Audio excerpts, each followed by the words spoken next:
राजधानी शिमला के संजौली में अवैध मस्जिद निर्माण को लेकर बवाल मचा हुआ है। अवैध मस्जिद निर्माण का मामला सदन से लेकर सड़क तक गूंज रहा है। मसले को लेकर आज भी संजौली व चौड़ा मैदान में विभिन्न संगठनों ने विरोध प्रदर्शन किया है। संगठनों का कहना है कि हिमाचल प्रदेश में अन्य जगहों पर भी अवैध निर्माण हो रहा है।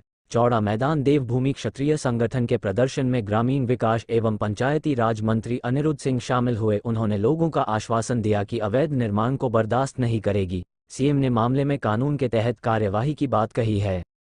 वहीं इस दौरान देवभूमि क्षत्रिय संगठन के अध्यक्ष रूमित ठाकुर ने कहा कि अवैध मस्जिद हटाई जानी चाहिए।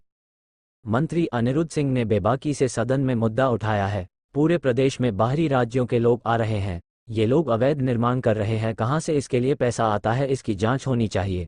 प्रदेश में जगह जगह रेडी फड़ी ये लोग लगा रहे हैं। उन्होंने कहा कि सीएम और मंत्री अनिरुद्ध सिंह ने मामले में कार्यवाही की बात कही है। अगर ऐसा नहीं होता तो जो भी सनातनी लोग फैसला करेंगे वही कार्यवाही की जाएगी। पंजाब दस्तक के लिए सुरेंद्र राणा की रिपोर्ट।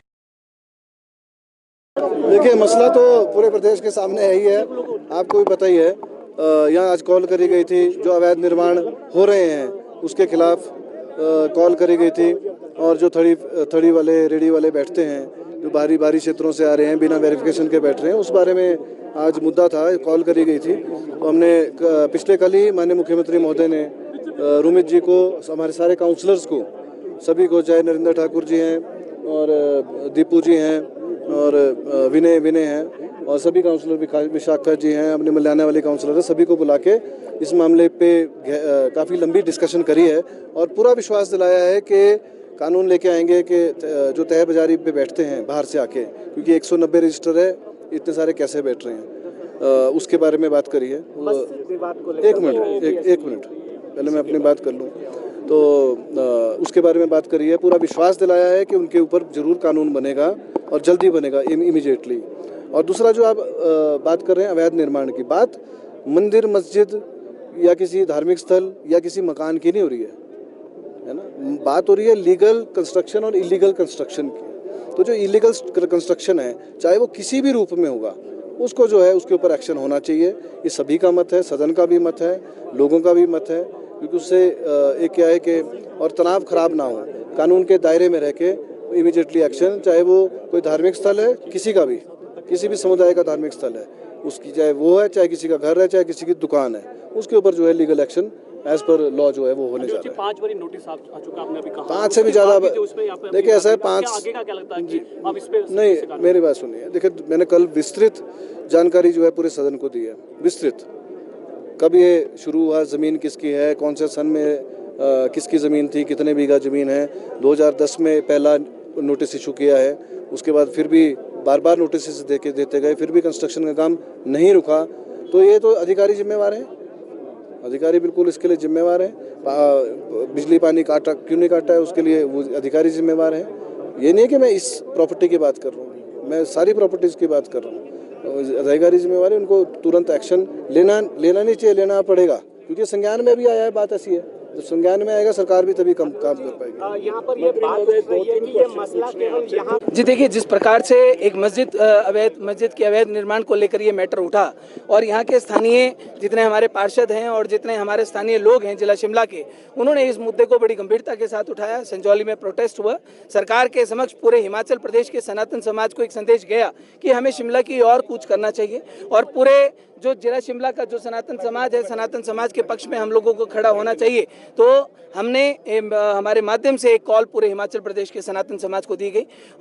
हमने 5 तारीख को हम लोग आए हैं, लेकिन 4 तारीख को प्रदेश की सरकार की तरफ से, मुख्यमंत्री साहब की तरफ से हमें कॉल आया कि आपको शिमला आना है और बात करनी है। तो मैं शिमला आया था, हमारे साथ हमारे पार्षद भाई वगैरह, बहनें वगैरह भी हमारे साथ मौजूद थी। प्रदेश के मुख्यमंत्री साहब ने हमें इसके संदर्भ में जो आज 5 तारीख को हो रहा है और जो ये अवैध निर्माण है, संजौली वाला तो है ही है, लेकिन इसके साथ पूरे हिमाचल प्रदेश में जिस प्रकार से अवैध निर्माण किए जा रहे हैं, जिस प्रकार से प्रवासी प्रवासी बाहर से आ रहे हैं, रेडी फड़ी यहाँ पर लगा रहे हैं, उनका क्रिमिनल रिकॉर्ड क्या है, वो कोई रेप करके आए हैं, कोई चोरी डकैती करके आए हैं, कोई मर्डर करके आए हैं, किसी देश विरोधी गतिविधि में वो लोग शामिल तो नहीं है। उन लोगों के खिलाफ प्रदेश की सरकार ने हमें पूरा आश्वस्त किया कि कठोर कदम उठाए जाएंगे। संजौली का अवैध निर्माण है, उस अवैध निर्माण को सैटरडे को इसमें हियरिंग है और उस पर डिसीजन आना है और निश्चित तौर पर उसको तोड़ने के आदेश भाई अनिरुद्ध सिंह जी के माध्यम से जो सदन में आवाज उठाई गई पूरे प्रखरता के साथ, उसमें भी ये बात की गई कि ये जो सैटरडे में जो डिसीजन आएगा इसमें प्रशासन डिसीजन लेगा और अवैध निर्माण को तोड़ने का काम किया जाएगा।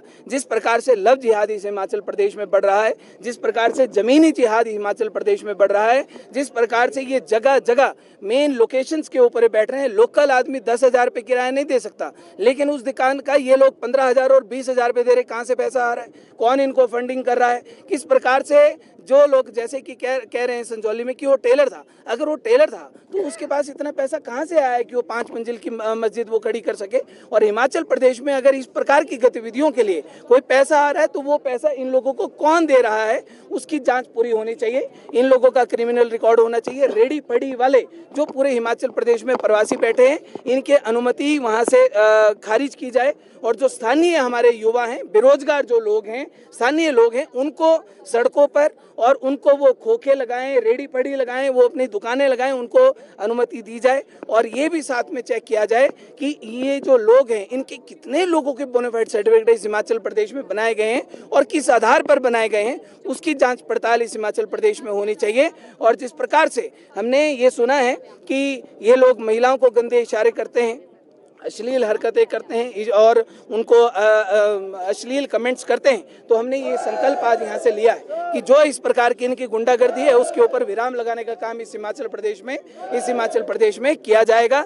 दूसरी बात कि हमने जिस प्रकार से हिमाचल प्रदेश में भगवानों का मजाक बनाया जाता है, चाहे राधा रानी है, चाहे कृष्ण जी है, चाहे भोलेनाथ है, चाहे कोई भी भगवान है, कहीं किसी मुख्य अतिथि के आगमन पर किसी कार्यक्रम में भगवानों को नचनिया की तरह सड़कों के ऊपर जो नचाया जाता है, जो इस प्रकार की गतिविधि में शामिल होगा, हड्डियां तोड़ अभियान इस हिमाचल प्रदेश में सनातन समाज के माध्यम से शुरू किया जाएगा।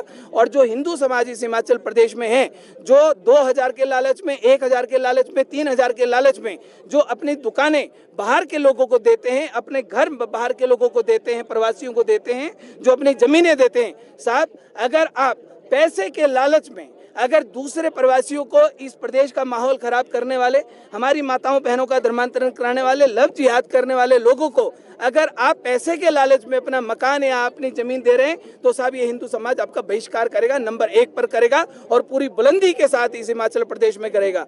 आज अभी भाई अनिरुद्ध सिंह जी यहाँ पर आएंगे और जो कल उन्होंने सदन में पूरी मजबूती के साथ बात की है। 14 साल हो गए साहब, 14 साल में किसी भी नेता ने, किसी भी सरकार ने इस मजबूती के साथ सदन के अंदर बात नहीं करी। हम सैल्यूट करते हैं ऐसे मंत्री को और हम ये बात कहने में हम बिल्कुल गुरेज नहीं करेंगे। अगर सनातनी योद्धा हो तो अनिरुद्ध सिंह जैसा हो, सनातनी नेता हो तो अनिरुद्ध सिंह जैसा हो, और अगर सनातन समाज की रक्षा करने के लिए सबसे पहला कदम उठाने वाला व्यक्ति हो अनिरुद्ध सिंह जैसा हो, क्योंकि सदन के अंदर वोट बैंक की राजनीति से ऊपर उठकर सनातन के पक्ष में इतनी मजबूती के साथ कहना और किसी मंत्री का कहना कि मैं भी हिंदू साहब, हमारा सीना चौड़ा हो गया। भाई ने हमारा सीना चौड़ा कर दिया साहब, हमारी आंखों में आंसू आ गए कि पहली बार किसी हिमाचल प्रदेश में ऐसे मंत्री ने जन्म लिया है सदन के अंदर, जो इस सनातन के लिए पूरी मजबूती के साथ खड़ा हुआ है।